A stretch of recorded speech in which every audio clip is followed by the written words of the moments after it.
भारत छोड़ो आंदोलन की नायिका, अंग्रेजों के खिलाफ लड़ाई में शामिल। आखिर 1942 में उन्होंने ऐसा क्या कर दिया जिससे आज भी उन्हें हम याद करते हैं। जी हाँ, आज हम अनटोल्ड हीरोज में जानेंगे अरोड़ा आसिफ अली जी के बारे में। सुप्रभात एंड जय हिंद। मैं शशि द्विवेदी आप सबका स्वागत करती हूँ और आज हम बात करेंगे अरोड़ा आसिफ अली जी के बारे में, उनके अनकहे पहलुओं के बारे में, उनके वीरता के बारे में। 16 जुलाई 1909 में अरोड़ा जी का जन्म हुआ। इनके पिता का नाम उपेंद्र नाथ गांगुली एवं माता का नाम अंबालिका देवी था। अरोड़ा जी ने स्कूली शिक्षा नैनीताल से प्राप्त की।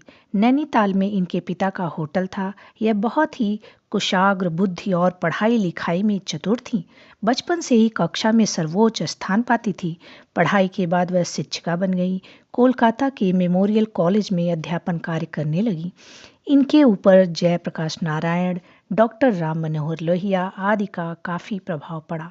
वे 1930, 1932, 1941 में कई बार व्यक्तिगत सत्याग्रह आंदोलन में भाग ली और इसकी वजह से उनको कई बार जेल की यात्रा भी करनी पड़ी। वह हमेशा लीग से हटकर, परंपराओं से हटकर कार्य करती रहीं। इसी क्रम में उन्होंने अपने निजी जीवन में भी एक बड़ा फैसला लिया। उन्होंने अपने परिवार की मर्जी, अपने पिताजी की मर्जी के बिना ही अपने से 41 साल बड़े आसिफ अली जी से शादी कर ली। इसे महात्मा गांधी जी ने हिंदू मुस्लिम एकता का प्रतीक माना तो मदन मोहन मालवीय जी को एक हिंदू कन्या का मुस्लिम से विवाह करना बिल्कुल पसंद नहीं आया। किसी सभा में यदि मालवीय जी अरोड़ा जी से मिलते तो मुंह फेर लेते थे, परंतु उनकी शादी को महात्मा गांधी जी ने हिंदू मुस्लिम एकता का प्रतीक मानते रहे। हालांकि अरोड़ा जी ने स्पष्ट रूप से कहा कि आसिफ जी से मैंने इसलिए शादी नहीं की कि वो एक मुस्लिम है, बल्कि हम दोनों की अंग्रेजी साहित्य में रुचि, उनका सुसंस्कृत आचरण, पारस्परिक नज़दीकियों की अनुभूति के कारण हमने शादी की है। इसके बावजूद गांधी जी इसको अच्छा मानते रहे और हिंदू मुस्लिम एकता का प्रतीक के रूप में उनकी शादी को मानते रहे। उन्होंने अपनी पुस्तक रिजर्गेंस ऑफ इंडियन वुमेन में उन्होंने लिखा कि उन्होंने बताया कि 9 अगस्त 1942 को पुलिस ने उस फ्लैट का दरवाज़ा खटखटाया जहां हम ठहरे थे। जब उन्होंने आसिफ जी को गिरफ्तार कर लिया तो मैंने पूछा मेरे बारे में क्या है, तो उन्होंने कहा आपके लिए कोई वारंट नहीं है। मैंने ब्रिटिश सार्जेंट को अपने पति को स्टेशन तक पहुंचाने के लिए मना लिया। विक्टोरिया टर्मिनस पर धीरू भाई देसाई भी आए हुए थे। उन्होंने मुझे अपनी कार में बिठाकर ग्वालियर टैंक मैदान पहुंचा दिया। वहां धारा 144 लगी हुई थी। वहां होने वाली जनसभा को अवैध घोषित किया जा चुका था। एक ब्रिटिश सार्जेंट भीड़ को तितर बितर करने में व्यस्त थे। तभी मैंने मौके का फायदा उठाते हुए फुर्ती से मंच पर चढ़कर कांग्रेस का ध्वज फहराने के लिए डोरी खींच दी। ऐसा करते ही पुलिस ने भीड़ पर आंसू गैस के गोले फेंकने शुरू कर दिए। और फिर क्या था? 9 अगस्त 1942 में भारत छोड़ो आंदोलन के दौरान मुंबई के ग्वालियर मैदान में कांग्रेस का झंडा फहर चुका था।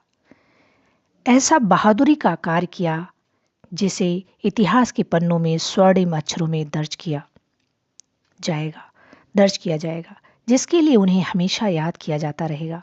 9 अगस्त को अगस्त क्रांति एवं ग्वालियर टैंक मैदान को आज़ाद मैदान के नाम से जाना जाता है।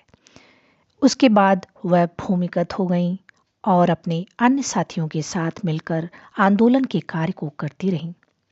गांधी जी आदि नेताओं की गिरफ्तारी के बाद मुंबई में विरोध सभा आयोजित करके विदेशी सरकार को चुनौती देने वाली प्रमुख महिला थीं। मुंबई, कोलकाता, दिल्ली आदि में घूम घूम कर पुलिस की पकड़ से बचकर लोगों में नव जागृति लाने का प्रयत्न किया। 1942 से 1946 तक देश भर में सक्रिय रहकर पुलिस की पकड़ में नहीं आई।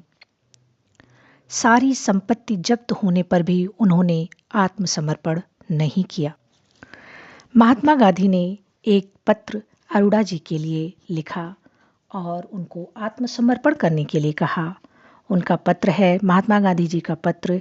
उन्होंने लिखा उसमें, तुम्हारे साहस और वीरता के प्रति मेरा हृदय प्रशंसा से भरा है, लेकिन भूमिगत रहकर तुम्हें अपने प्राण नहीं त्यागने चाहिए। तुम बहुत ही दुबली हो गई हो, एकदम हड्डी का ढांचा। तुम आत्मसमर्पण कर दो, तुम समर्पण कर दो। इस पत्र के जवाब में अरोड़ा जी ने गांधी जी को लिखा, यदि आप यह सुझाव राजनीतिक आधार पर दे रहे हैं कि मैं समर्पण कर दूं, तो मैं आपकी इच्छा का पालन करूंगी, लेकिन आप मुझे माफ करें। समर्पण शब्द से मैं चकित हूं। इससे मेरे स्वाभिमान को ठेस पहुंची है। मैं एक ऐसे दुश्मन के सामने समर्पण के लिए बिल्कुल तैयार नहीं हूं, जिसे अपने काम पर जरा भी पछतावा नहीं है। राजा जी ने उनको आत्मसमर्पण के लिए कहा और कहा कि गांधी जी की बातों को जो है मान लेना चाहिए, लेकिन अरोड़ा आसफ अली ने कहा कि ये उन लोगों के लिए ठेस होगी जिन्होंने हम पर विश्वास किया है। वो सोचेंगे कि हमारे साथ धोखा हुआ है, इसलिए मैं समर्पण नहीं कर सकती हूँ। एक वक्तव्य में एक रैली को संबोधित करते हुए जवाहरलाल नेहरू जी ने कहा कि मैं उन लोगों के प्रति श्रद्धा व्यक्त करता हूँ जो अपनी जान पर खेल रहे हैं, जिसमें से अरोड़ा आसफ अली जी भी हैं।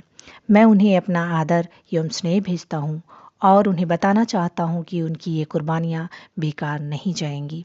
अरोड़ा आसफ अली सबको चकित करती हुई, भूमिगत रहते हुए, ब्रिटिश सरकार को चकमा देते हुए सब कार्य कर रही थी।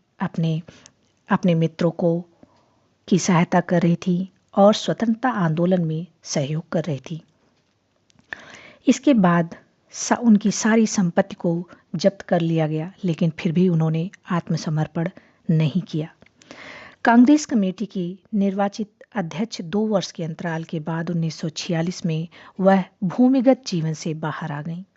भूमिगत जीवन से बाहर आने के बाद सन 1947 ईस्वी में श्रीमती अरोड़ा आसफ अली दिल्ली प्रदेश कांग्रेस कमेटी की अध्यक्षा निर्वाचित की गईं।